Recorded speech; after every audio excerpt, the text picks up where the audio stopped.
கடைசியாக ஈ ராமதாஸ் அவர்களை, இயக்குனர் ஈ ராமதாஸ் அவர்களை பேசுமாறு அன்புடன் அழைக்கிறேன்.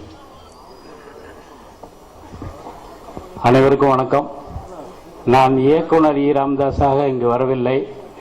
எனது தொகுதி எம்எல்ஏ கேப்டன் அவர்கள், என்னுடையது ரிஷிவந்தியன் தொகுதி. 20 வருஷமா போராடின ரோடை அவர் வந்த பிறகுதான் போட்டு கொடுத்தாரு. அதில் தான் இப்போ நான் வாங்கின காரில் போயிட்டு இருக்கிறேன். என் பையன்கிட்டயே சொன்னேன், கேப்டன் வந்தாண்டா அந்த ரோடை போட்டாரு அப்படின்னு. அதுக்கு தனிப்பட்ட முறையில் நன்றி சொல்கிறேன். அதன் பிறகு நேற்று சொன்ன என் பையன் லயலா காலேஜில் விஸ்காம் முடித்தார். என் பையனுக்கு ஜூனியர் சண்முக பாண்டியன், நான் நாளைக்கு பூஜைக்கு போகிறேன்பா அப்படின்னேன். அப்பா, சண்முக பாண்டியன் ரொம்ப நல்லவன்பா.